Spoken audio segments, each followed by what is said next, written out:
Good evening, everyone, and welcome to the Plan Commission ARB meeting for December 6th. Anyone in the audience, if you wish to speak, raise your hand and you'll be admitted in at the appropriate time. Let's start with the roll call. Chairman Steve Lichtenfeld. Here. Robert Demo. Here. Helen DeFate. Here. Carolyn Gatus. Here. David Gibson. Here. George Heddick. Here. Ira Berkowitz.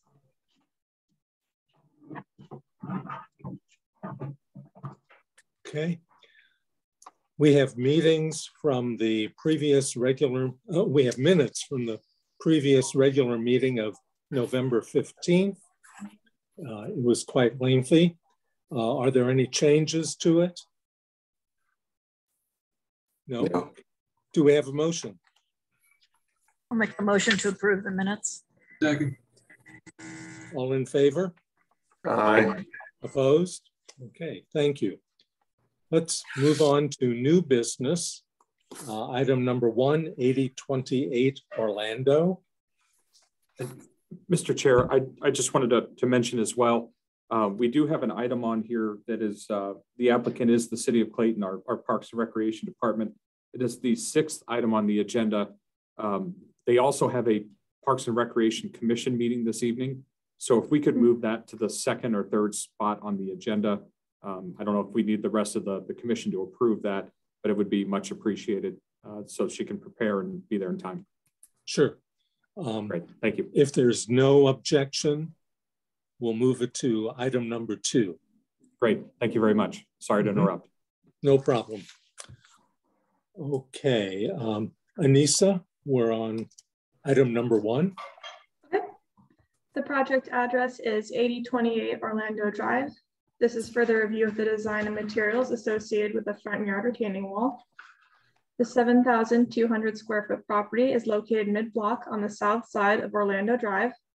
The project consists of the replacement of a tie wall retaining wall on the eastern portion of the property along the existing driveway with a modular block wall. The proposed wall will be constructed with a Versalock mosaic tumbled block in the Bethany ledge color and will feature a tumbled cap. The height of the retaining wall will be 3 feet at their lowest point near the driveway and will increase to 5.5 feet. The ARB prefers the use of masonry walls in front yards. However, modular block walls are allowed if they include different block sizes, a varying color pattern, and tumbled edges. The proposed material conforms to these guidelines, and staff's recommendation is to approve as submitted. Okay, thank you. Is the applicant here? Hi, I'm here, and actually my contractor is also on somewhere waiting to get put in, so I don't know if can be put on as a panelist or not. What's the contractor's name? Jose Luis. It's the actual contractor is like Jose Vasquez, JL Hardscape. I don't know if they. I don't know that I see him on here at the moment. Because he texted me and said he's on like he's waiting to be for access. Here we go. Okay. Looks like he's here with someone else named Joe. Yeah, an engineer. Yeah. Okay, great. Okay, thank you, Lavav. Mm-hmm.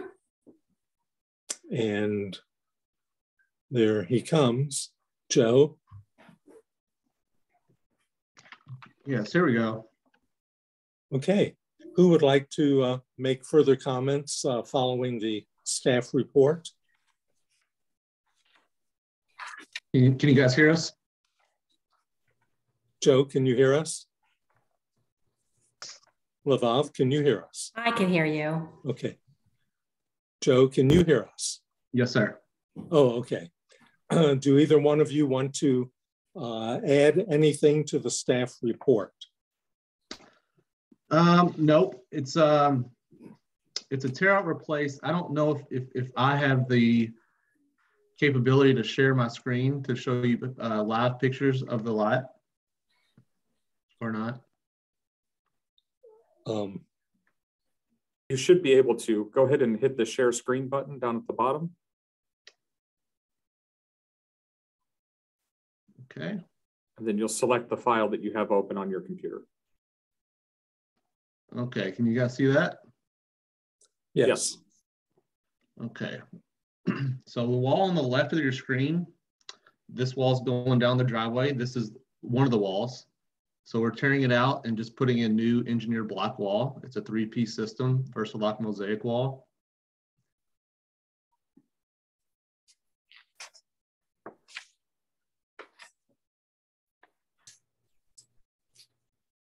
On the car there, that wall running back behind the wall, down to the deck steps and wall. What will be the greatest height of that wall? 5. It's 5.5 feet. I think he's getting cut out, but it's 5.5 feet. Okay. And is that the existing greatest height? Yeah.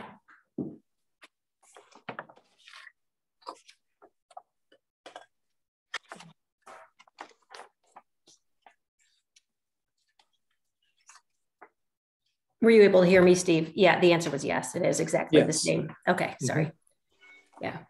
It was recommended to be approved, right? So I don't know if you guys need any more info beyond what he just showed you. Are there any more photos that he would like to show, or is this the one looking south or west? Right now, you're actually looking south. That looks south. The house faces north, and then this wall is on the east side of the property. It just goes, I think why it comes to this meeting is because it goes past the front of the house level. It goes, a little bit farther up, but it's very, very short, generally about 1 or 2 blocks, for a little while, and then gets bigger as the driveway goes down towards the turnaround. Mm-hmm. So would turn around in front of the car that's parked there? Yeah. It's just going to go down. It turns to the right, and then tucks under it's a tuck under garage behind the house. Yeah. And the tumbled block is really what we're looking for. The drawing that was submitted shows the tumbled block and a stairway, but that is not your backyard, correct, Lavav? I'm not sure what the picture was that was submitted. Joe, do you have that? On the block, the steps don't have. Oh yeah, no, that's not my yard, but that is Okay. That is the block, and we actually already have the block in a couple of places on the side of our house and on the front. Like there's a little landscaping retaining wall on the front, so it's just to keep it cohesive, same color, same 4-block pattern. Okay. Let's see if there are any other comments. Helen? No, Steve, you asked the question that I was going to ask, so no comments. Okay. George? No comments from my end. Okay. Carolyn? Progress. Bob? I think the new retaining wall will be an improvement. So Very much so. Ira? It's good to me. And David? No comments. Okay. Well, I agree. Bob's comment was right on target. We do have a staff recommendation to approve as submitted. Do we have a motion? I'll make a motion to approve as submitted. second. All in favor? Aye. Opposed? Okay, you're on the way. Thanks for coming tonight. When will it be put up immediately, or when? That's the plan. I mean, I think they're going to start working as soon as they could get that permit. So they were just waiting to get that, and then they'll be working this December. Okay. Well, Yeah, good so luck. 2 weeks out. Okay. Thanks, Lavav. Thanks, Thank Joe. you, Mm-hmm. Thank you, guys. Bye. Bye. Okay, let's move on to our new number 2, which is 7811 Maryland. Okay. The subject property is 2,625 square feet in area and is zoned R3 district with a length of 74.6 feet and a width of 36.6 feet. The applicant is proposing a new public park on the property consisting of seating areas, landscaping, a bicycle repair station, and a water feature. The master plan for the proposed park was unanimously approved by the Parks and Recreation Commission in October of 2019. The subject site has a substantial amount of grade change from the sidewalk to the north of the property. The proposed park accommodates the difference by incorporating a ramp from the sidewalk to the upper level of the site. Terrace planting areas are located on both sides of the ramp. While a full landscape plan was not provided, proposed planting materials are noted in the application and include a mixture of trees, perennials, and shrubs. The existing impervious area on the site is 1,535 square feet, or 58%. The proposed impervious area is 1,550 square feet, or 59%. Impervious coverage is limited to 55% in the R3 district. Therefore, the applicant is requesting a 4% modification. The Plan Commission has the authority to approve up to 60% lot coverage in instances where an applicant can demonstrate just cause, and the ARB may act as the Plan Commission in this case. As noted previously, the property is narrow and constrained by complications in grade. The applicant has addressed these challenges by removing a patio space from their initial submittal and including additional plantings. The combination of the plantings along the paver path, the live wall screen, and pollinator garden, and the water feature all add functional pervious coverage to the site. Staff is of the opinion that the requested modification to the impervious coverage requirement is reasonable. This proposal also includes a 28.25 square foot wall sign. The proposed sign will be comprised of aluminum. Although the city's sign regulations stipulate that a single ground sign should not exceed 25 square feet, the sign regulations also state that the ARB has the authority to determine the appropriate location and number of signs, providing that the intent of the regulations is met. Staff is of the opinion that the proposed improvements are a valuable amenity to all patrons of the park, especially given the recent installation of the bike lane along Maryland Avenue. Our recommendation is to approve with the following condition to be addressed prior to issuance of the building permit. A planting plan shall be provided to staff for their approval prior to the issuance of a building permit. That concludes my presentation. Thank you. Hi, Patty. Hi. Welcome back. Thank you. And, thank you. I can't read the name from SWT. I call him. Yeah, go ahead, Patty. I'm Jay Wolschlager, so thank you all. It's a pleasure to be here tonight. Okay. I'm going to go ahead and thank you for moving us up. I have Parks and Rec Commission after this, so I need to go to my next meeting. So I appreciate that. I'm going to go ahead and turn this over in a minute to Jay, and he'll go through the plan with you. I just wanted to thank you for considering this. This will probably be my last time in front of you with a city project. So I'm very excited about this one. This is property we purchased a couple of years ago, and very excited that we now have the funding and a great plan for building a new park in the downtown area. So Jay, if you'd like to speak. Yeah, thanks, Patty. Yeah, I will share my screen and just can bring up the presentation slides and pages that we submitted and just kind of go through the plan itself. As Patty mentioned, this was master planned several years ago as part of a planning grant project, and it was a really exciting process. And we're excited to be at a point now where there's additional funding in place to move the project forward. And we wanted to bring this to you to just kind of share with you the sort of the overall vision and the design intent that we're moving forward with. So if my screen wants to change, let's see. There we go.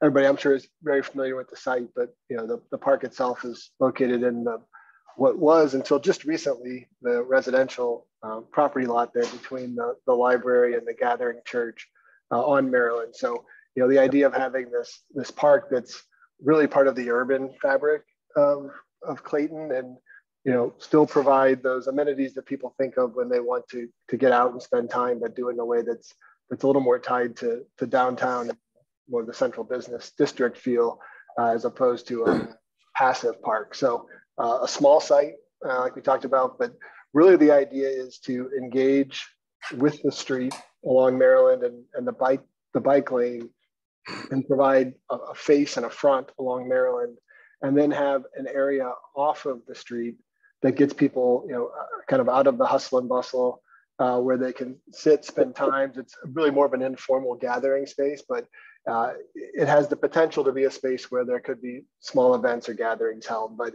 really trying to blend the hardscape with the landscape to create that environment that people are going to be excited to spend time in.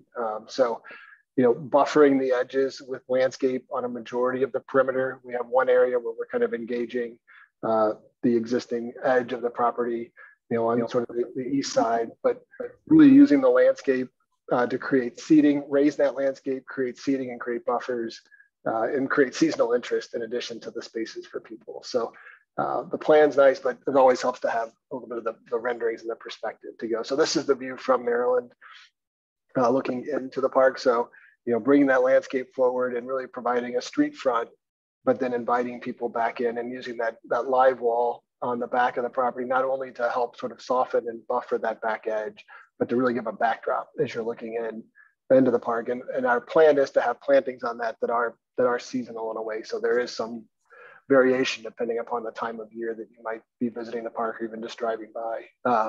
The sign we talked about here in the front, our intention is that it will match the material and the aesthetic of the new sign out at Oak Knoll Park. And we've got an image of that coming up. But really engaging the sidewalk, engaging the bike lane, but then also, inviting people into the park. And there is some elevation change. So we have a little bit of the walk. We have a ramped walk that will bring people up to the main sort of gathering space in the park, but trying to address some of that grade transition in the space. And then we have the rest of it with the walls. So looking from Maryland, kind of zoom, coming in a little bit closer, sort of looking still that same view from Maryland, but kind of coming into the seating area. So, our idea is to have tables that would be there, different sizes of seating, 2 for groups like that are more structured seating, but then also use the seat walls to be informal seating and bench seating along the perimeter where we can, and engage that backspace as well. So that was a day shot, and this is kind of the night shot. So our goal is the plan is to have lighting in this space, whether it's sort of indirect lighting, sort of embedded in the walls, and sort of down lighting, and then highlighting some of the plant material as well that we can to sort of bring the space to life at night. And then the materials, the pavers for the walkway, and then the decomposed granite for the seating areas, looking at formed concrete where we can, with some sort of structured seating on top of that. Sort of clean lines is the intention. Where we on the side with the gathering, there is existing brick within the buildings and also in the walls. So trying to match and blend that and bring that forward as we go. And then the landscape itself is really focused on sort of the pollinator opportunities that are there with plant material, seasonal plant material. The live wall will be something that probably is not the pollinator component, but a lot of the other ground-based planting would be. And then this is that sign that we're going to replicate for this park. And then planting, as Anissa mentioned, we're still, in the document development phase, so we haven't finalized a planting plan, and that is something that we can provide when we get to that point. But thinking about planting, and we're talking with MDC as well about opportunities when it comes to the plant palette that we're using. So just some general thoughts about trees, from honey locust and heptacodium, evergreens, so semi-evergreen with boxwoods and the seasonal interest, and then really thinking about perennials and grasses. The milkweed, big part of that pollinator landscape, along with the rudbeckia and the yarrow, and then mixing in some seasonal grasses with whether it's blue stem or some of the other the grasses that have that spring, fall, and summer interest. So a varied palette, but one that's going to be fairly consistent because of the space that we have. It's not a large planting area, but really trying to think about whether it's native or semi-native, and then the idea of that pollinator component coming through as well. So, so that's sort of an overview of the project and the materials. I can go back to the site plan if there's any questions. Or well, I have a few comments. One is about the live wall. Yes. Will it look green or change during the seasons as we go through the year? And how will it be maintained? So yeah, so it will. The intent is that it will have interest throughout the year. So it's not going to necessarily be green or all of it green all year. There may be plants that have their times of year where they're in bloom, or they're more in color, or they have fall color. The maintenance side of it. So we're currently looking at different providers for that product to find the best fit for it. Our intention right now is that there will be irrigation, either embedded or adjacent to, that can be used to irrigate the wall, and then it'll just be maintained like a landscape in a park. So what you're saying, Jay, is it could be an outside non-Clayton provider to maintain that? Yes. It'll be made. We'll do that in-house. Oh, okay. Yeah. I believe that we'll maintain it. And I think Jay said this, but one of the systems that we're looking at really comes in these squares, and you can have seasonal color that runs through it. You don't have to have the same plants in every area. Right. Yeah, you can change it out. Yeah. Okay. And you showed us a nighttime slide with the lighting. Will that be good enough for security in that area? Because it is, it's only open on the south end. Correct. Yeah, that's the intent, is that the lighting is intended to provide security level lighting, and then sort of areas of emphasis within the space. So it's not it's not a lighting plan that looks to overly illuminate the space. It's to give that level of security and visibility for the park, and there may be step down lighting depending on hours of operation for the park, and the amount of lighting that would be maintained overnight. But it's security and highlighting areas of emphasis. Okay. The sign at the entrance, in the rendering, it looks like the top is sloped. Is that the case? No, it would probably be a complete rectangle, so it probably wouldn't change its size. It might just be the perspective of the view here. It would be a consistent size to match kind of that sign, that the Oak Knoll sign. At Oak Knoll. Okay. Yeah. Okay. I also have no problem with increasing the impervious percentage to 59%. But let's go through and see if anyone else has any comments. Carolyn?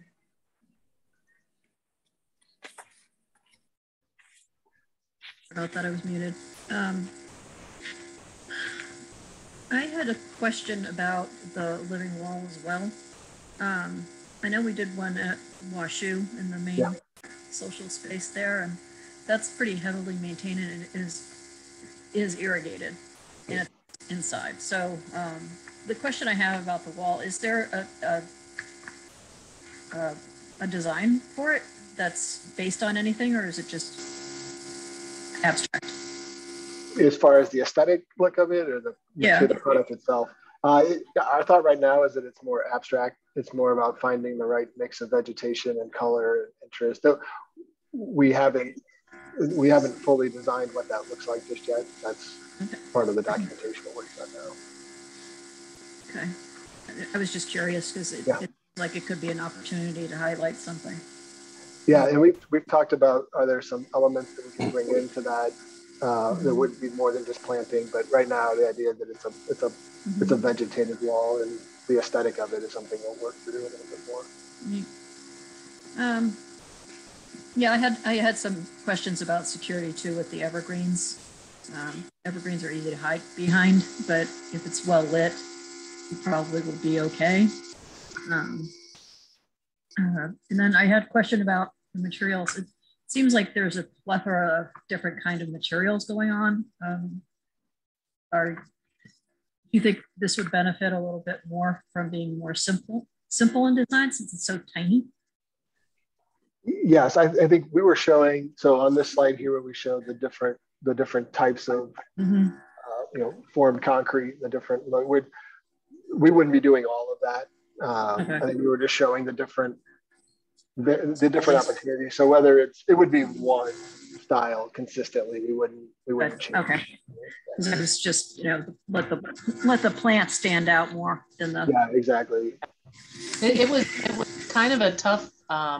It is a tough site because the two buildings look so different from each other. One is the old red brick, and then the new library building is a whole different color. So I think they've sort of tried to work with that and have a little bit of the gray of the library, but some of the red of the church. So yeah, the church. Yeah, it's a bit really, of a challenge. And not really trying to really disrupt that edge either. Keep that consistent with the materials that are on that east edge with the church. So what is the base that the decomposed granite will be on? That's a good. Well, from a detail standpoint, can we figure that out yet, Zach? You just compacted aggregate. So yeah, it's a compacted aggregate base. So it's is it pervious or is it pervious or impervious? Well, it's even though it's compacted granular, it's technically still an impervious surface, and that's how we've quantified it in our calculations. Okay. No, I think it's going to be pretty. I'm happy to see another little pocket park going in. Yeah, we're excited about it. It'll be a unique space, and where the materials and the sort of the form of it is different than more of a residential neighborhood pocket park, which is fun. Yeah. So. Well, and then I had a comment about the sign. The signage seems like it's too large. I think people are going to get that it's a park. Yeah, it seems very, again, yet another material. But that's, could it be something that is etched into the concrete as, a relief in the concrete as black and white? That's just a comment. I think it would be part of the wall itself, which would be interesting, less in your face. So, yeah, no, I think that's a good comment. Good to think about that. Yeah, we thought it'd be nice for this level to keep it consistent with other park signage, but yeah, this is a unique space. So maybe there is a way to incorporate it more into the wall material. Yeah, it's like that little triangle park that I did with my students that's down Hanley and Bonham. That has there's no sign on that one. Probably one. But no, this looks great. I think it's going to be a nice addition, and it will help with the bike lane and making that more accessible. Yeah. That's all I have. Okay, Bob. Yeah, I have a few comments. To follow up with Carolyn, that sign should definitely go. It looks like something that should be on an office building. And this is a green space for a park. Yes. So that I don't even know why you need to advertise it. It's pretty obvious what it is. It's just clutter. The second thing, I look at the front, it looks like you are advertising this is like a bicycle repair station. Yes. On the right side? Yep. Well, as a longtime biker, I will say that 99% of all the repairs are because of flats, and you do them where they occur. And I would rather see that as a place to park and lock the bike than having a vertical pole so you could put the bike up and it'll be rarely used, I think. Locking up bikes is still a premium, and the more room you have for it would probably be better used. The next thing I would say is the living wall at Washington U is magnificent and beautiful. And if yours becomes anything like Washington U's, it will be a real magnet for people to come and visit this place. You have a real great idea and a great opportunity. I hope we really do something with it. No pressure, Jay. The other thing I would say is, can you go back to the night picture? I'm always hammering on how dead Clayton is at night. We have an opportunity here. Tell me what this brings to Clayton at night and how long will it be open at night? Well, I will answer how long it'll be open. Our parks hours are from 6 a.m. until 10 p.m. They're established by ordinance. So the only exception is Shaw Park. Shaw Park opens at 5 and stays open till 11. So that's as the hours for it. I think we envision that people who are maybe at the library will come over and read books, or, you know, some of the new residential that's going to be right across the street. We envision that. We've talked to the library director about doing different kinds of programs in there, maybe poetry readings, book readings for kids, those types of things. That we really envision it as something people will stop along and eat lunch or eat dinner or meet friends for a drink or whatever, but then doing some programming in there related to reading. Well, you know what? The world is beyond reading. You could even play kumbaya music as far as I'm concerned. Yeah. That'd be great, you know, too. To provide something to attract and keep people at night after they eat dinner or when they take a walk. Yeah. This is perfect space. And, you know, it's very attractive. It really is. Now, the tables, they look like they're fixed. Is this your vision of about a half a dozen tables? Yeah, they would not be attached, but they would be pretty heavy. They'd be hard to move, but they could be moved. You know what? The closest thing that comes to my mind, if you go on South Grand, there's a vacant spot there. It used to be a building, I guess. And it was removed and they put a bunch of concrete seats and the far back is like a little entertainment stage and it works. Now that's a real commercial area right there. And I'm not saying we want to copy it. This is much more attractive, but the idea is they do something with it. They try to bring life to it at night. And what I don't want to see is a bunch of tables and a few people there are sitting and that's it. And then they just go home, right. You know? I mean, I hope we're moving past that now. And you guys, Patty, you're doing great with this. And Jay, I mean, it's kind of a nice design. I just want to make sure we give it life at night. Okay. And that's got a lot to do with programming and make sure the design lends itself to programming. No, that sounds great. Yeah, the flexibility of space, that's something we wanted to keep in mind too, is how could we set this up where there's options for how people use it.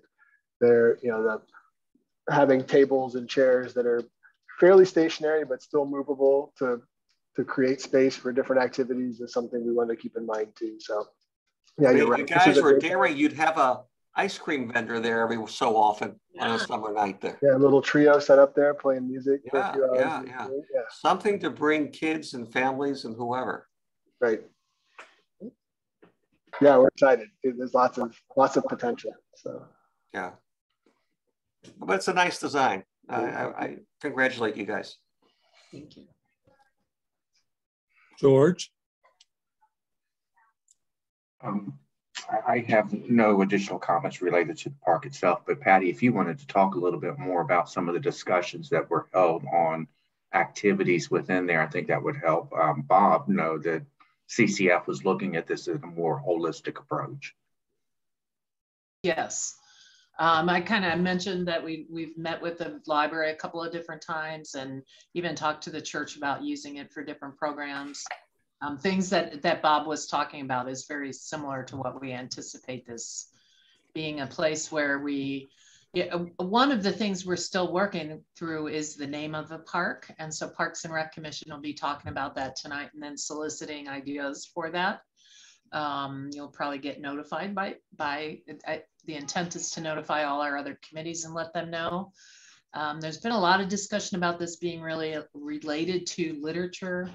There's some concepts of, putting different informational plaques up on that far wall. The big brick wall there that Jay's showing you.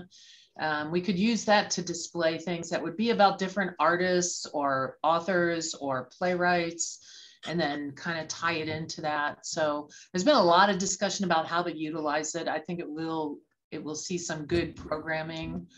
People have been very supportive of that and like the concept. Okay. George, is that good? George, did you have anything else? No, that was great, Patty. Thank you. Thank you. Okay. Helen? Yes, I do have a question about the bike parking area. Is grass a practical surface for it? Well, we were challenged by the impervious surfacing, and we believe that it'll work out there. There are two bike racks there. Maybe Bob, you couldn't tell that there was locations to lock up your bike. We went with a really small bike repair station, and that's also got a water fountain, which we did put pavers around that because that's what we were worried about it. But we also don't think that there'll be a ton of traffic. It'll just be people with bikes going in there to use that part of it. So. Yeah, we the way it's set up, it's sort of a protected area, so there's not going to be a lot of foot traffic through there, other than individuals who are sort of parking and removing their bikes. So from a balancing, like Patty said, of the impervious, we thought that was an adequate surface to put there and sort of balance the other side of the park as well. So is it ideal? Maybe not, but we think it's adequate because it's protected and because it's not a walk-through space. That's a surfacing that we could incorporate. Okay, I understand the calculations with pervious and impervious. Would it be possible to use a pervious paving there? My understanding in residential of that pervious pavers don't count. Yeah, that's correct. Yeah, that would be an option, but when it comes to the calculation, yeah, impervious pervious paving is not an acceptable material when it comes to doing the area calculations. So we're going to be careful in how we do it, where we do it, and have it focused on that area. But yeah, that would be an option. Okay, the other thing that I would like as a resident right around the corner on North Bemiston is a wider sidewalk. Could you widen the sidewalk somewhat along that area at the south border of the park? Because the sidewalk from North Bemiston to North Central is narrow. It's one person, and it's not a pleasant feeling. It would be nice at the park here to open it up, to widen that sidewalk so that I feel invited into the space, a more friendly space. And I'd be willing to, entertain the idea of maxing out what the Plan Commission, the ARB, is allowed to grant you on the impervious coverage. Because I think the pedestrian experience is important in how they relate to the park.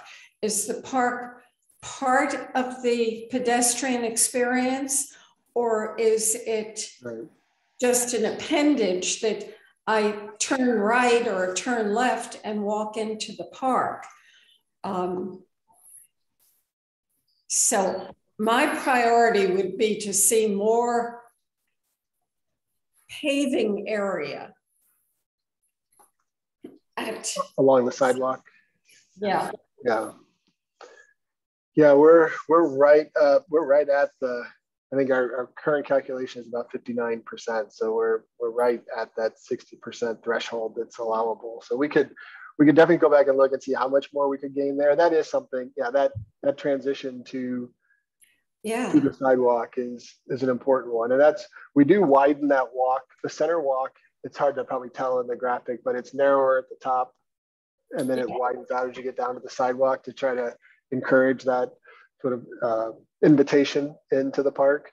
But looking at if we could do that to sort of maximize that percentage, we could. But right now, yeah, we're pretty close to that threshold. So. Yeah. So I also think one of the things you mentioned, we are matching up the sidewalk to the new sidewalk that the library put in. Yeah, that's true too. It will be wider than it is now. Once you get past us going east, you're going to get back to where the sidewalk is narrower in front of the church. But we are matching up with what the library has already done, which is a little bit bigger. It's still not that wide. Yeah, I think it's like 5 feet. Walking along Maryland, at Maryland Walk, at the condos there, that sidewalk is really pleasant, inviting. It's a nice experience. But beyond that, the sidewalks are, one person, and if you've got a dog, is shown in the, I think, no, it isn't a dog. I'm looking at a small computer screen. Yeah, and I don't think any dogs in the rendering, but there will be for sure dogs out there. It's a narrow sidewalk, and then if you have someone coming in the other direction, it's almost confrontational in the experience. So whatever you can do to widen it, and if pervious paving is allowed in commercial, this is not a private residential area here. It is commercial. Regardless of the zoning, its feeling is commercial. So that's all I have. No, thank you. Ira? Yeah, let me start where Helen left off. I think the issue of the sidewalk is always an issue for me. I think the sidewalks do always need to be wider. I'm not sure it'll help just to widen it there, but my consideration about that was we've got bikers, and if bikers are going to use the park, it looks like there's a curb there, and that there would be a curb for them to have to go up over, which means they'd have to stop on in the bike lane in order to get then into the park. So not only for the pedestrian, as Helen is pointing out, but also for the biker, for him to feel as though, as they're approaching the park, that it's easy for them to access the park as they're riding on the bike lane. So if there's a way to take that curb out so that they don't have to stop and then go, oh, okay, I can go right or left, and well, in this case, it would be right along that side. But anyway, I just thought that would be much more convenient if there was a way for them to be able to just ride into the park as they're riding along the bike lane. So that's one comment, Jay. Another one is, and I'll just go through my comments as they come. Of course, I like Bob's comments. I always like Bob's comments. This one, especially about entertainment and having something there. I don't see any platforms or anything for doing that. I don't see where there could be a setup for a band or anything, but it sure would be nice if we could have one there. Because that would draw people just to hear music. They'd know, oh, there's music over there. Oh, yeah, let's go walk over there and see what's going on. And then we could have that park really become much more useful for, as Bob said, after dinner entertainment. You know, the lighting is of course very key. It looked like people were actually reading in your picture. I mean, I don't know that you can have great lighting for reading, but if Kindle, yeah, I mean, that would be fine. The Bob's comment about the bikes, and you're not going to fix a flat until you have one, obviously. I mean, Bob, you're right about that. I don't think that's necessary for us to have a maintenance station, but I do think it would be good to have air. Anybody who bikes Forest Park knows where the air is. There's a little air station sitting right behind the perk in Forest Park. I don't know anyone who doesn't know that it's there, because we all go there first time of spring. We all go there to go get our bike or our tires filled up. And so I think that would be an attraction also for bikers if there was air available for them. So I would strongly suggest we do that as opposed to anything else. I would also hope that you keep in mind handicap access. The tables just didn't seem to be handicapped access in terms of someone on a wheelchair being able to pull up to one of those tables. Just think in terms of a wheelchair person and what they need. And of course, they're being able to have access throughout the area there so that there's, you know, avenues for them to get through. If you could just think about that when you set up tables. Okay. Did you hear me on that? I'm sure. Yeah, got that. I appreciate that. So I think that's, oh yeah, as far as the sign goes, my understanding is, of course, we're not going to have anyone who's going to have a right to their name on the park, but we're going to come up with a name for it. And if that's the case, then we can have that name on it forever. So I think etching it into the stonework would be, I think, quite much more attractive than anything that I'm seeing on the screen. So that's a great idea. Yeah. We did that. If you've been at the center, check out how it's etched into the center of Clayton. It didn't even occur to me to do that here. It would make sense. Yeah, I think that would be much more attractive. Yeah. And then I think that's, oh yeah, it's that wall you just showed us for maybe putting on artists or whatever. If that could be used for movies, that would also be quite attractive, an attraction for an evening. Movie night for yeah. Kids. So I don't know if that would be usable, but it would be great if it was. Yeah. Okay.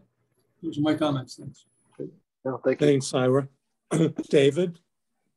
I don't have anything to add. I'm very familiar with these plans, and I think we got a lot of good feedback tonight. So thank you. Good.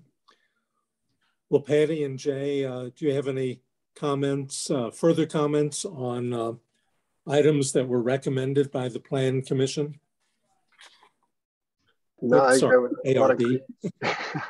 No, there's a lot of great feedback, and we appreciate everyone's thought into the project and the input that you provided. So we're excited to move it forward and see what we can refine and get this built and open to the community. So it'll be a great space. Okay. You realize that the staff recommendation also includes a planting plan that will have to be submitted. I assume with any of the modifications that you come up with will also be submitted with that. Is that correct? Yes. Okay. Any further comments from the ARB members? I'd just like to say thank you for doing this, Jay and Patty. This is fantastic. I think it's going to be a real plus. I know Patty, you're leaving, and it brings a tear to my eye, but or both eyes. And I will miss you desperately. So I just hope we use this properly, and I hope we remember that this was your final project. Very well stated, Ira. I think we all agree. Yeah. Thank you. Thanks. Okay. I'll meet you all there next June for an opening. Right, that's a deal. It's one of the things that makes my staff crazy is I get to the end pretty quickly. I'm like, I can think about the opening, but we got a lot of steps still. So thank you. Thank you. Great input. Some great input. I like some of these ideas. So we'll incorporate them. Okay. Well, we do have a staff recommendation to approve with that one condition. Do we have a motion? I'll make a motion to approve with the staff recommendation. Second. All in favor? Aye. Aye. Opposed? Okay. Thanks, Patty and Jay. We look forward to this proceeding. And good luck with everybody. Thanks. Yeah, thank you, everyone. Thank you both. Thank you, guys.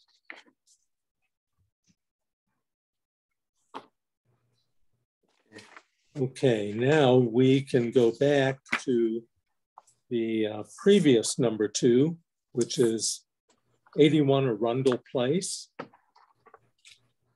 Okay. This is further review of the design and materials associated with the construction of a new covered patio / carport.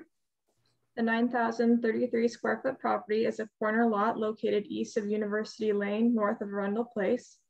In November of 2021, the Board of Adjustment granted a 53-foot variance from the required front yard accessory structure setback of 60 feet and a 1.3-foot variance from the required rear yard accessory structure setback for the construction of a new covered patio / carport. The applicant is proposing the construction of this 316 square foot carport adjacent to the existing garage, as well as minor improvements to the existing garage.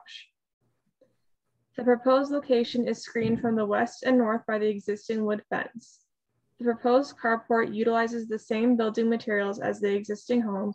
Staff is of the opinion that the proposed carport is compatible with the neighborhood character. The primary building material is a dark brown wood to match the existing home. The carport is supported by brick piers with cut stone caps, also to match the principal structure.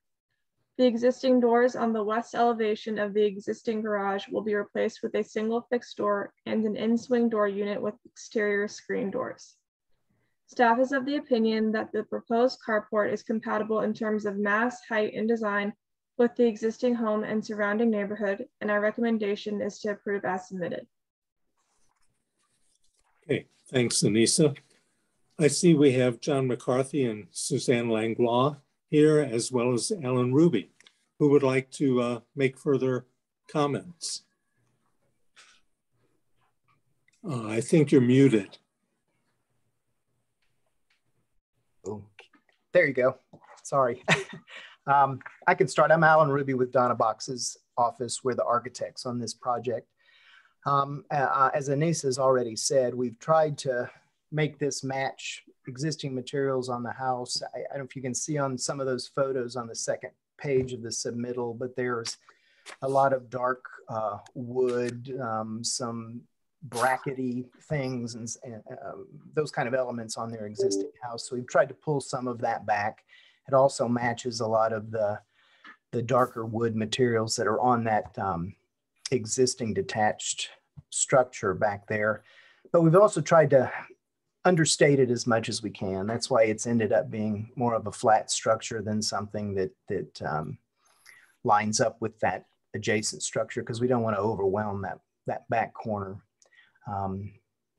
So that's been our goal here, and I think we've achieved that.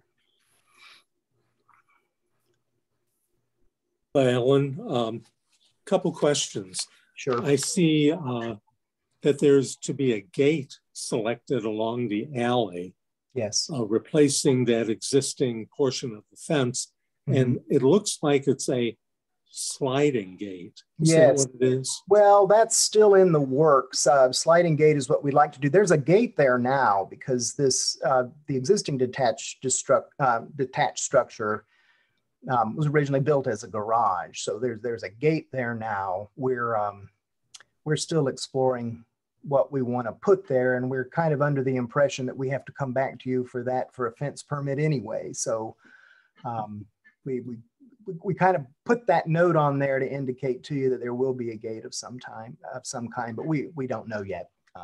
I think John and Suzanne would agree with me with that we're still thinking about that. Yeah. We've been walking around the alleys and looking at what other people do to access, to pull a car into their driveway, which since we don't use our garage for a car, we've never really had to face that basic question.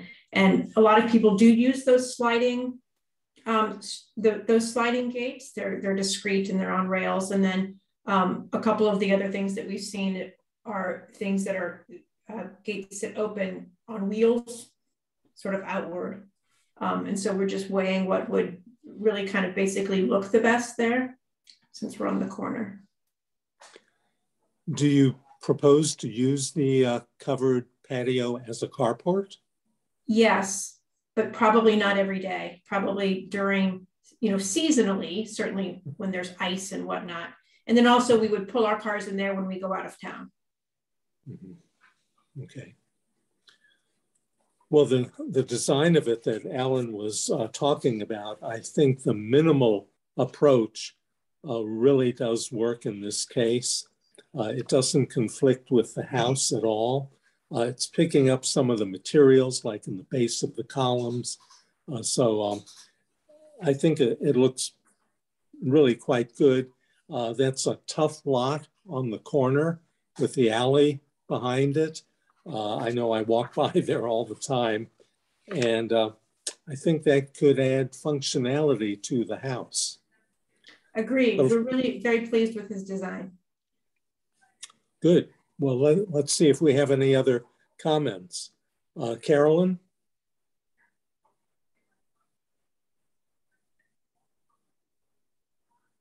Carolyn, you're... Sorry, yeah.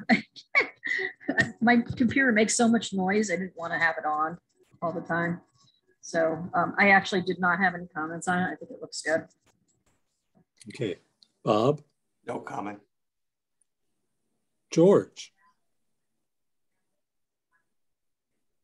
No comment. Okay.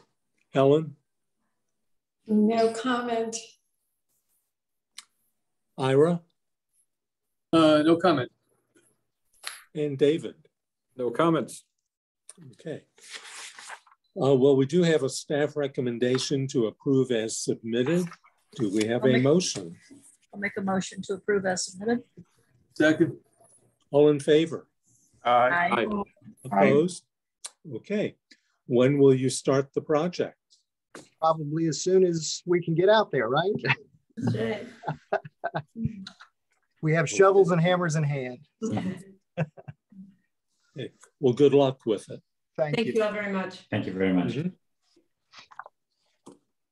Okay. Let's move on to item 3, 7439 Buckingham. Anissa? This is for the review of the design and materials associated with the installation of 3 skylights on the front sloped roof. The subject property is located north of Buckingham Drive, east of its intersection with Glenridge Avenue. Each skylight is approximately 2.5 feet in width and 3.81 feet in height. The staff report notes that the skylights are white with an aluminum clad wood frame, but they will be brown to match the roof shingles on the existing home. Due to the visibility from the street, care should be taken to ensure that lights do not flash or reflect from the skylights. With the recommendation noted below, staff is of the opinion that the location of the proposed skylights is acceptable and compatible with the home and the surrounding area. Our recommendation is to approve with the following condition to be addressed prior to issuance of building permit. The condition being that no lights shall be placed in the walls of the skylights. And that concludes my presentation. Okay, thank you. I see we have Bob Lapidus and Jacqueline Payton. Do either of you have any further comments? I don't. No, okay. Bob, I do. Okay. It was written up incorrectly, the color of the exterior material. I misinterpreted. The window itself will be white, but that's under the exterior cladding, which is a brown or bronze color, which will blend nicely into the shingle color. Okay, thank you. I went by, I was just curious if we could really see those skylights from the street. And I really don't think they'll be apparent at all from walking in front of that house. So I really have no problem with it. But let's go through, Helen.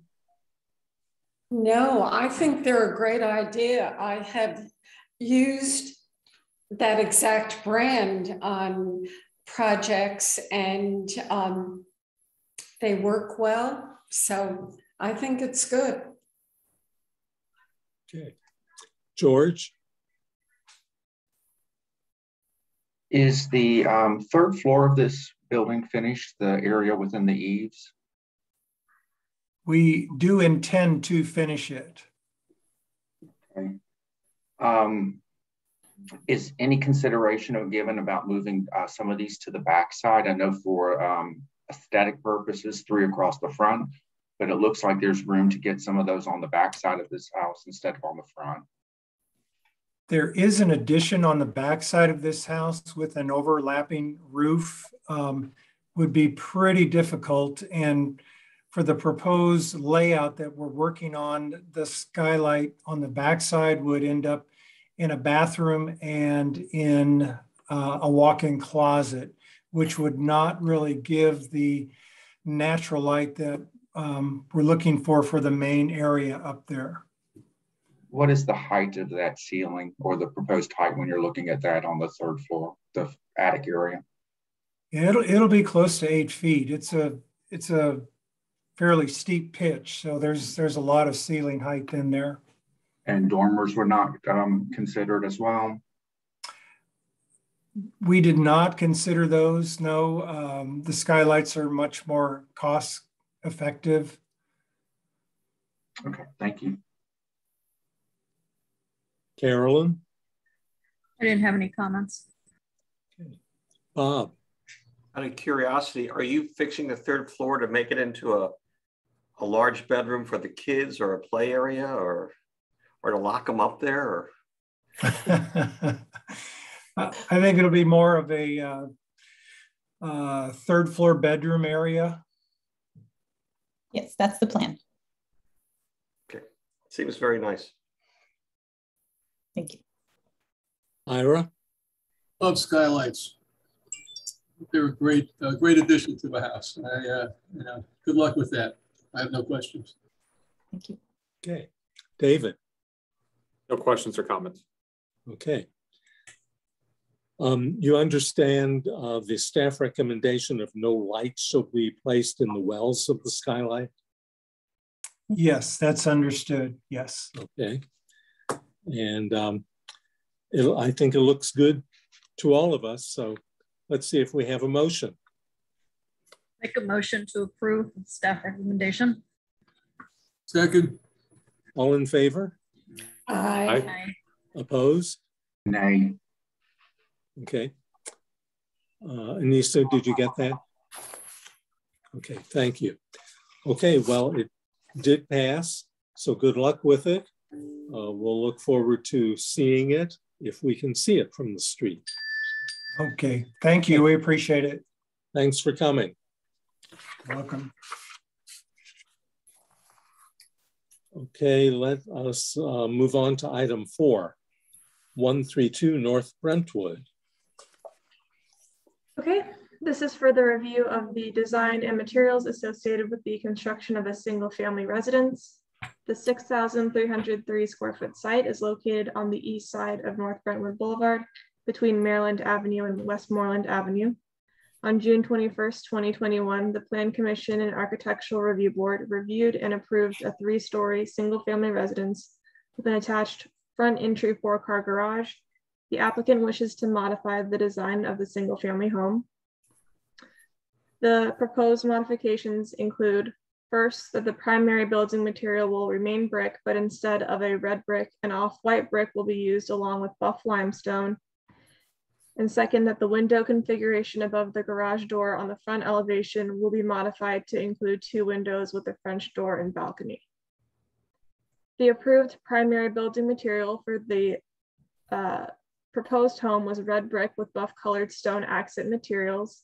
The approved secondary materials were limestone, James Hardy trim, and stucco board located primarily on the left side elevation surrounding the bay windows. The proposed modifications still feature brick as a primary building material. However, the brick will be painted off-white to match the proposed buff limestone. Additionally, where the front elevation was formerly a majority brick with limestone accents, the proposed front elevation will now consist primarily of buff limestone. Staff believes that the plan is compatible in terms of mass, height, and design with surrounding structures, and our recommendation is to approve as submitted. Great, thank you. I see we have the architect, Christopher Pike, and Bobby Slavin, the developer. Do either of you have comments? The only change here is the material, like she said. Everything else, this is the same. It's under construction right now, actually. Mm-hmm. There's an owner, somebody wants to buy the property, and these are their suggestions or their requests. They would like to have the limestone front veneer, and as you can see on the renderings, the brick on the sides, like she said, was going to be painted to match the limestone veneer, and then we're going to a black slate roof instead of the asphalt shingles, which we had in the first version. And the balcony. And the balcony, yeah. So above the front door, there's a new set of French doors with a black wrought iron balcony to match the black windows and doors, which was the approved version before. Well, I think the changes look very good, and it will help differentiate this new one at 132 from the one next door at 136, which is the brick front. But otherwise, there's sort of a mirror image quality to the two of them. I find it very attractive. We're glad to see the second one going up. And let's see who else has comments. Carolyn?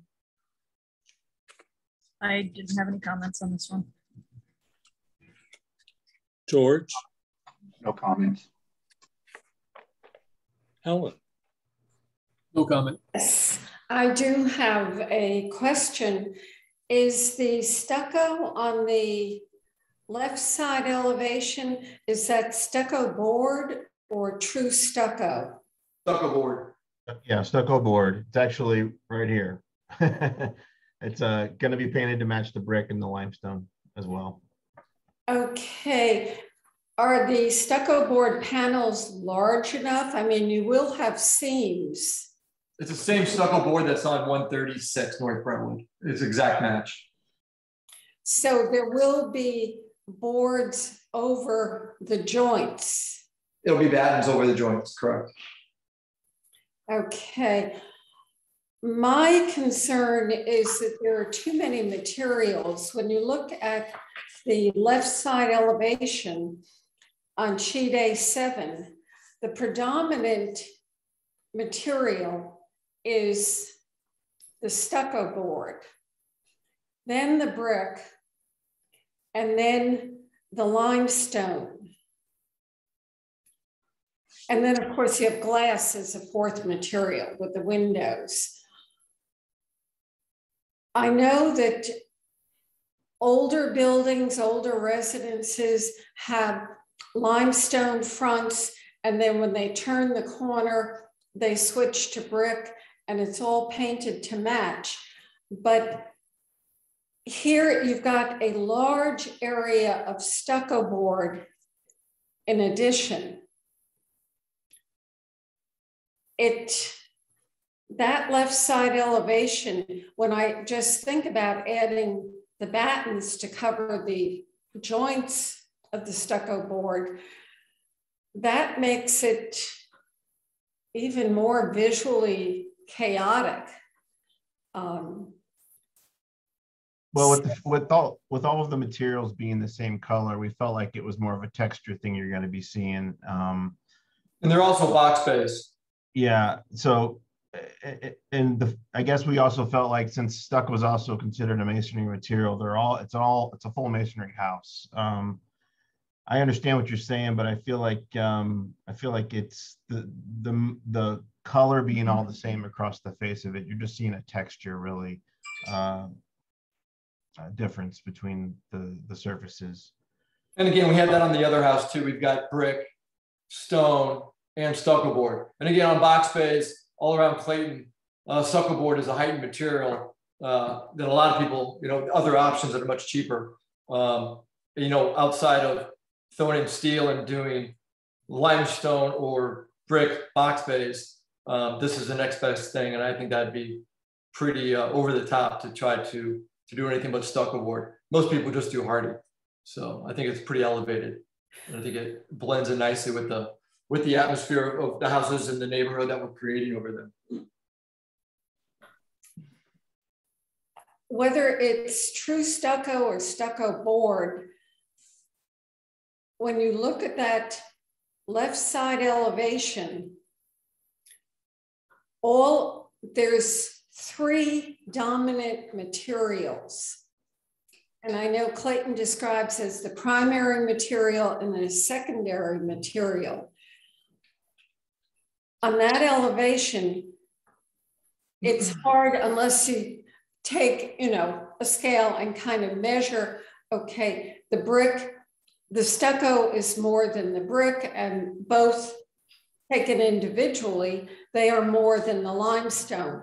But there's too many dominant materials on that elevation. If the bays that are stucco, if there were more windows, then your eye would not be drawn as much to that flat stucco surface. So other than that, I have no problem with the light color, the contrast, and the rest of the design. It's just the exterior materials.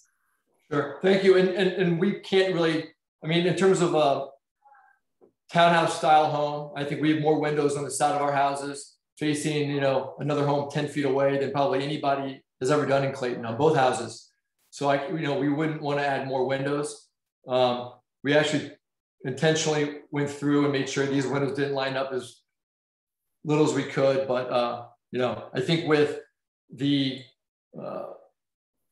toughness of that situation over there and what we're trying to do and build these homes so close together, I think we did a pretty good job. So, but thank you for that.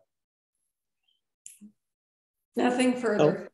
Ellen, I think we also have to realize that viewing that left side elevation on A7 really will be visible mainly to the resident at 136 next door. It may be hard to even see the brick from the street area. Yeah. But I certainly understand your concern about multiple materials. Bob? First of all, Helen, I love it when, as an architect, you read the plans. It's like watching a mechanic lift the hood of a car and then tearing apart the engine to see what's really there. Only a good architect can do that. I admire you for that. Thank you. Other than that, I don't have any comments. I can't top what Helen just did. Okay. Ira? No, I don't have any comments. Thanks. David? No comments. Okay. We do have a staff recommendation to approve as submitted. Are there any further comments, either from the applicant or the ARB members? No? Do we have a motion? Make a motion to approve as submitted. Second. All in favor? Aye. Aye. Opposed? Nay. Okay. Anissa, did you capture that? Yep. Okay, thank you.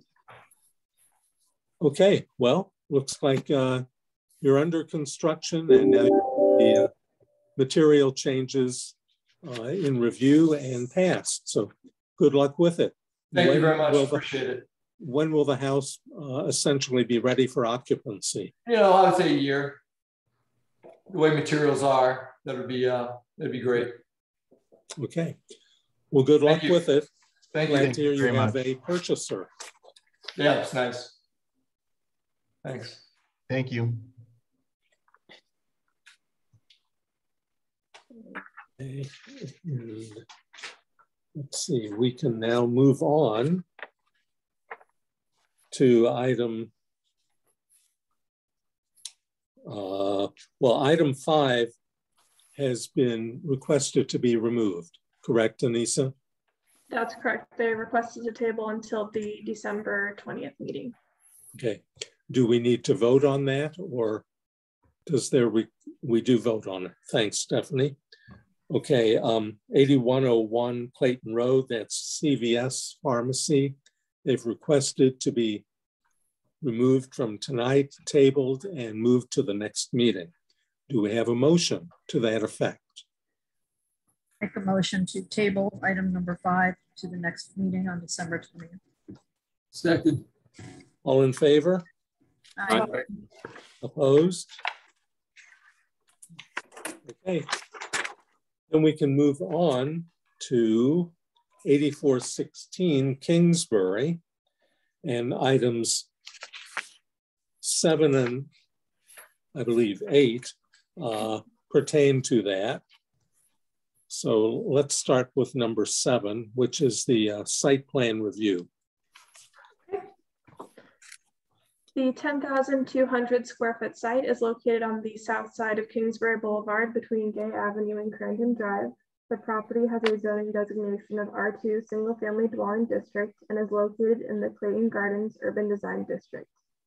The proposed project consists of demolition of the existing house and the construction of a 2-story, 4,809 square foot single family residence with an attached rear entry 4-car garage. The height of the proposed residence is 28 feet, 11 1/8 inches as measured from the average existing grade to the mean height of the roof. In terms of compatibility, the project meets the setback, height, and impervious coverage requirements of the R2 district and the Clayton Gardens Urban Design District, and all AC units and trash containers are adequately screened. The existing impervious coverage on the site is 39.3%.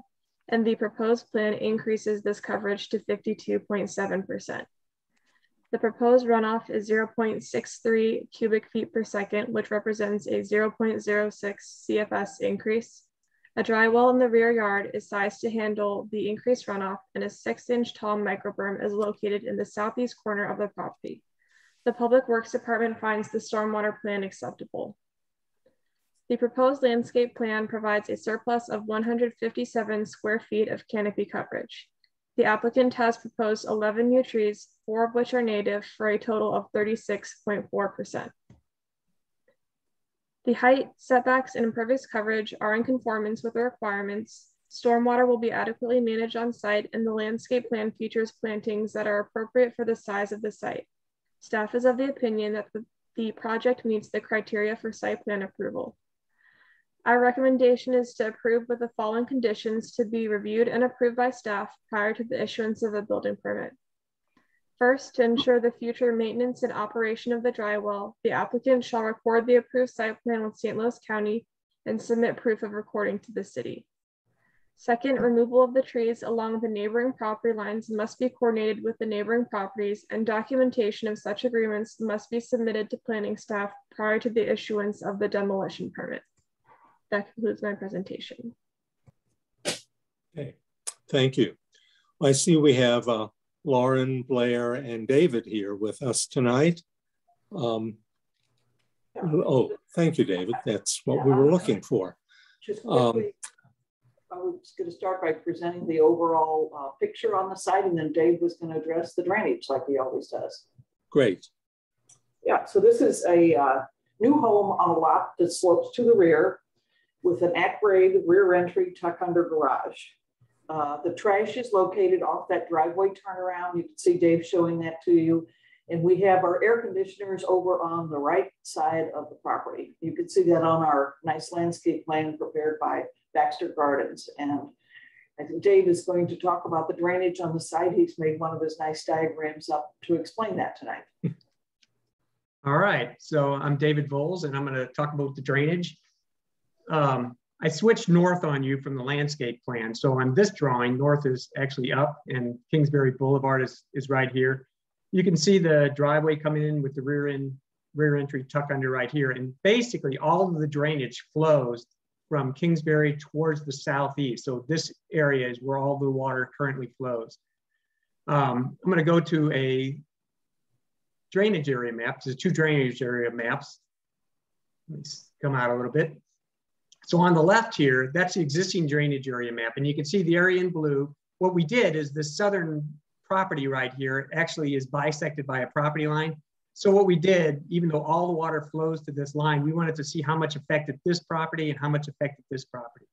So in the current conditions, 0.2 CFS cubic feet of water flows onto this property and 0.36 flows onto this property. And what we're proposing is over here on the right, that we're going to greatly reduce the amount that flows to this site. We're going to reduce it to 0.02. And then the water that flows here is going to be reduced to 0.34. The way we're doing this reduction is the house, all of the house is going to go into a wet well right here, basically, which will fill up with water. It basically will detain the water so that there's no additional runoff coming to the south. And one thing I do want to say is basically these two drainage areas come together right here anyways, and they flow onto a lot right here. So currently, really the most affected person is right here, and he's getting about 0.38 cubic feet of water. I'm sorry, 0.56 cubic feet of water. And so we're greatly reducing the amount of water that affects that property owner down there by detaining all the water that comes off the roofs. And those are done by the gutters. They're all piped into the wet well, which is right here.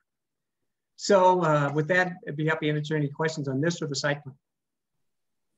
Well, just a comment, David, that we know that those residences to the south have been taking on more water over the years as more development was put on Kingsbury. So it's good to see that the water onto the adjacent properties is being decreased. Yeah, actually, if you look on the Google Earth photo, you can actually see a drainage area that comes across this guy's lot. And then in his front yard, where it goes to his front yard, he actually has routed the water through there. So I'm actually happy. That's one of the reasons why we over detained, because we probably didn't need to do this much, but we basically over detained this just to prevent more water from it, to actually reduce the amount of water that affected him. So, and the other thing that I wanted to point out is these are the micro berms that we talked about. What we don't want to do is concentrate any flow on him. So these are small berms with little openings in them to basically to slow the water down before it goes onto his property. And that was the purpose of those. Have we used those micro berms elsewhere in the city? I remember doing them on one project where it was a similar thing where we had water that was concentrating onto a property that was next to us. I couldn't tell you where that was, but we did a similar type thing where we just it's basically a 6-inch berm just to slow the water down. I remember that one. I don't remember the address either, but I do remember that. Okay, thank you. Any other comments from the applicant trio?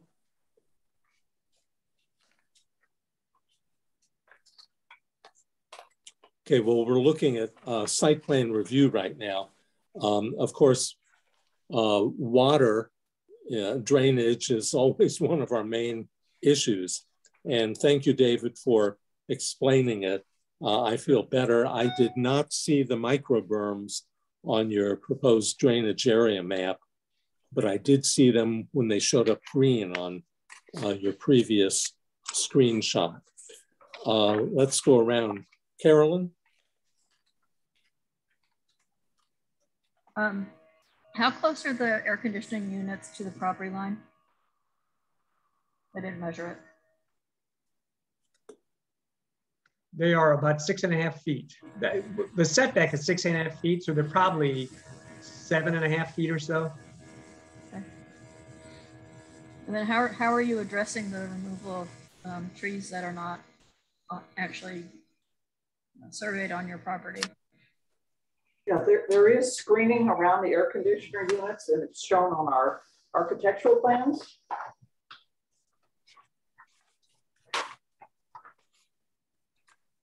I meant the tree. There's a tree to the, I guess that's south. If you could scroll up further, it says to be removed, but it looks like it's over the property line. Two of them, actually. One is on, and then the one to the right looks like it's outside of your property line.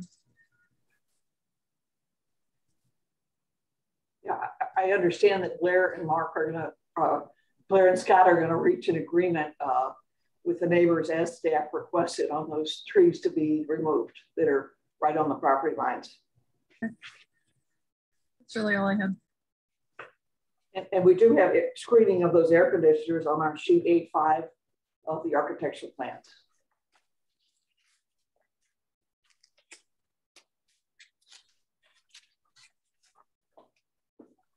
That's all I had.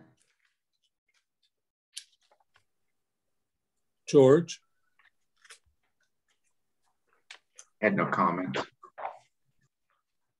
Okay. Bob? No comments. Helen? No comments.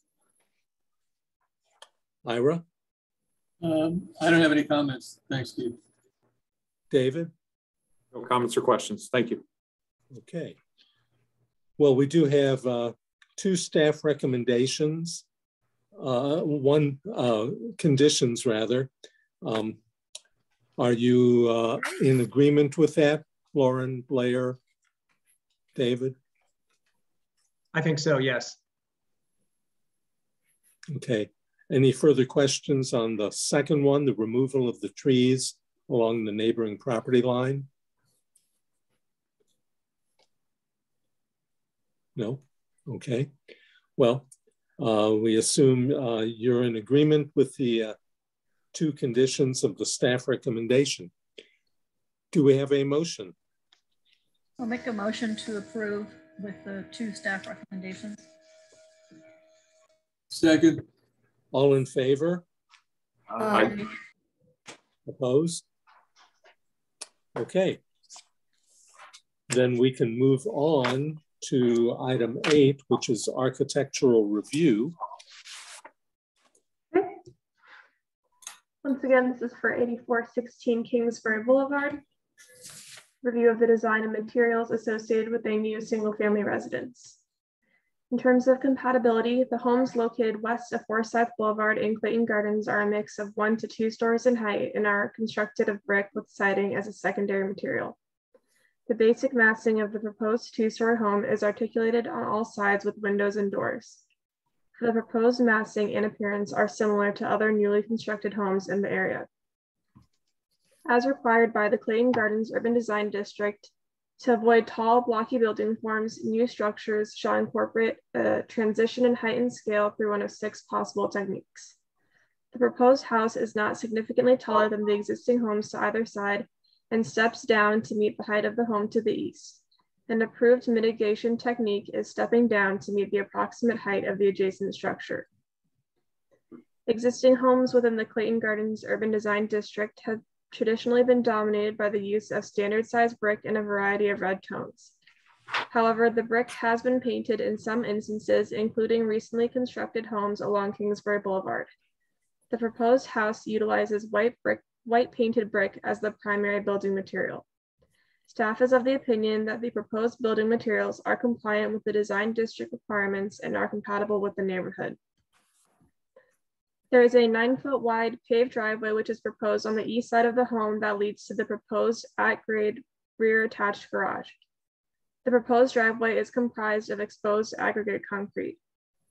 The project as proposed is in conformance with the requirements of the R2 district, the Clayton Gardens Urban Design District, and the Architectural Review Guidelines. Staff is of the opinion that the design is compatible in terms of mass, height, and design with existing nearby homes, and our recommendation is to approve as submitted. Okay, thank you. Lauren, any further comments on the staff report? I don't have a lot of additional comments. This is a painted brick home. It's predominantly brick. And we have a box bay feature on the front and side of the home. The house is built with hip roofs and 2 gables on the front elevation. We do have limestone trim around the windows and lots of windows on the sides and rear of the home, as I know Clayton likes. The roof will be charcoal gray architectural shingles, and we think it'll be a nice complement to the neighborhood. The rendering we're looking at on the screen has the limestone surrounds on the windows, but the rendering that was submitted shows dark shutters around many of the windows except the first floor study, which is correct. This is the correct rendering you're seeing on the screen. We submitted some small revisions between staff review and the second staff review, and the rendering you're seeing has the limestone surrounds. That's the correct one. Okay, thank you. Lauren, your projects are always good looking, but this one in particular, I have a question. It's about the 2 dormers or the 2 gable ends. My eye goes to the larger one, which is on the right over the study and bedroom 3, as opposed to the smaller one, which is where the entry door is. Am I misreading it? Well, I think the emphasis of the house is going to be that entry door with the archway, with the lanterns, with the numbers on it and the sidewalk going to it. I don't think it's altogether untypical for a porch gable to be different than another gable on the front of the house. And we think it looks great. I know Blair and Scott and I put a lot of thought into this home, and I think it'll be an attractive addition to the neighborhood. Well, it certainly will be an attractive addition. I was just indicating that my eye went to the larger of the 2 gables. But I do agree, the walkway, the landscaping, the lighting will probably make the entry door, which projects out, stand out even more. I think so.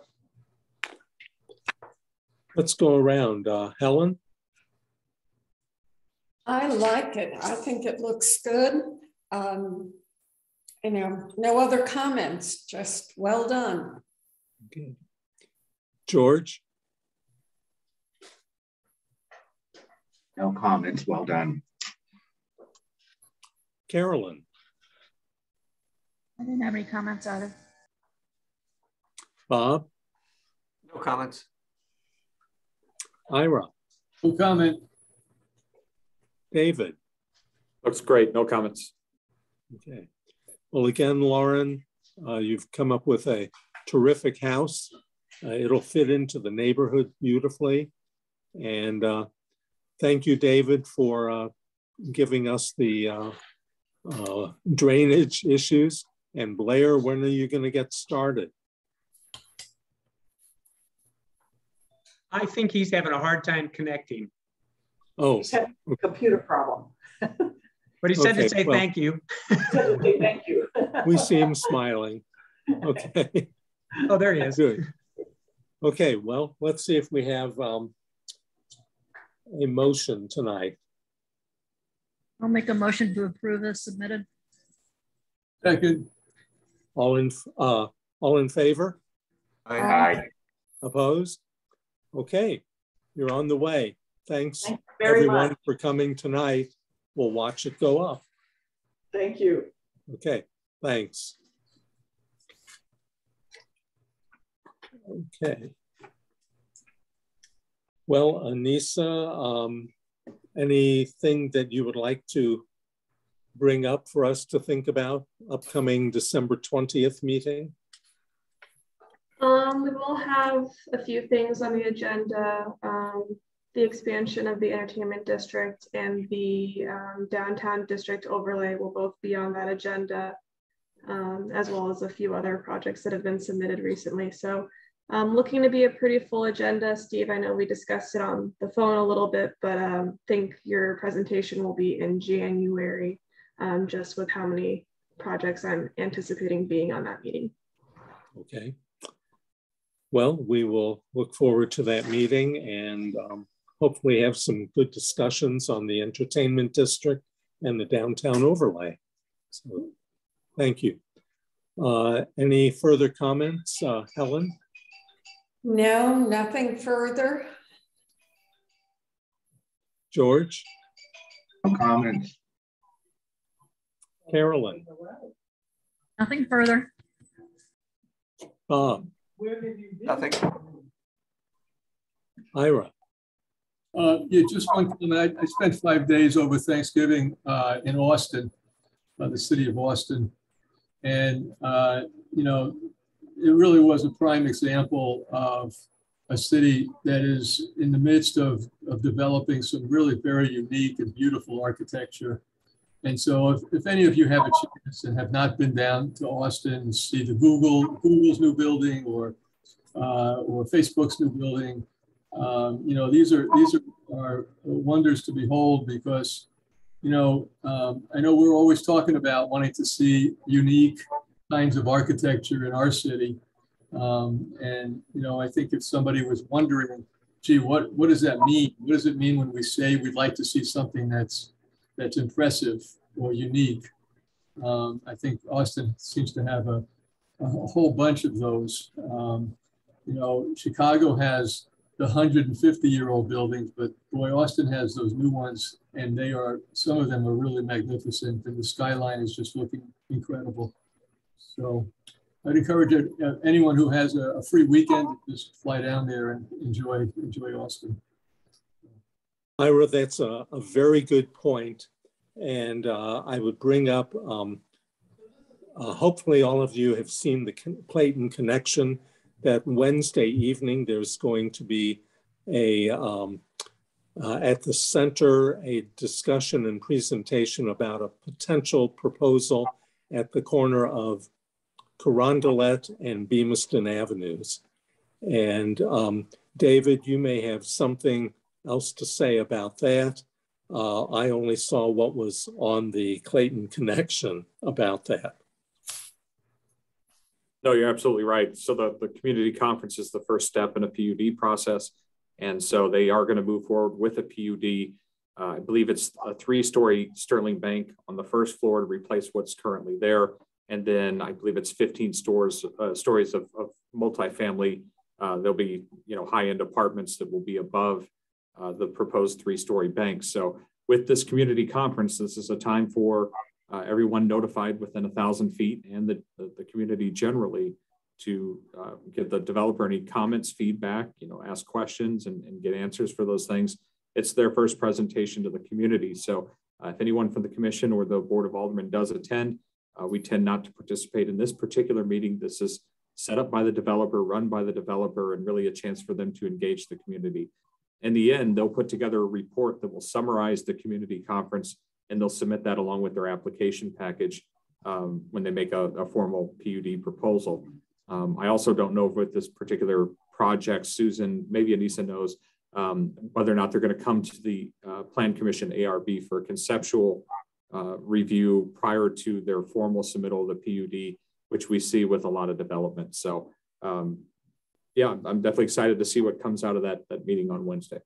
When, where, and who's the developer? It's at the center of Clayton. It will be at 7 o'clock. Green Street is the developer on that in conjunction with Sterling Bank, who's doing the first 3 stories.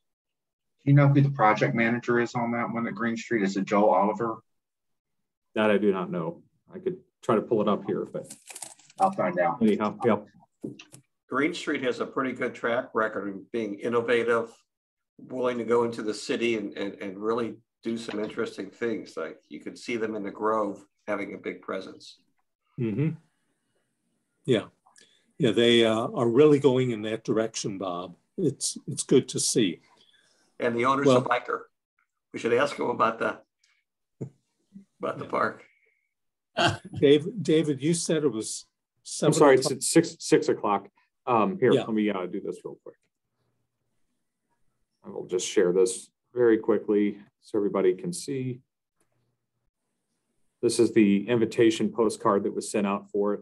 I can zoom in just a little bit. There's a quick rendering of the building. So anybody that got it by mail, this is really all they know is it's 6 o'clock on Wednesday at the center of Clayton. We'll have the community conference, or at least the developer will hold it. And then here's another view. You can see here, this is Bemiston here, and this is Carondelet on this side. This is that Sterling Bank over here. You'll have parking that's covered. You can see the pool deck and then the multifamily above. So looks like an interesting project. Okay. Thanks, David, for showing that. Sure, and I agree with you, having gone to many of the conferences. We can observe, but we really do not participate in it. Correct. Okay. Let's see, did I go through everyone, I guess, except Stephanie? I'm sorry. That's okay, I don't have anything this evening. Okay, well, thanks for always being here.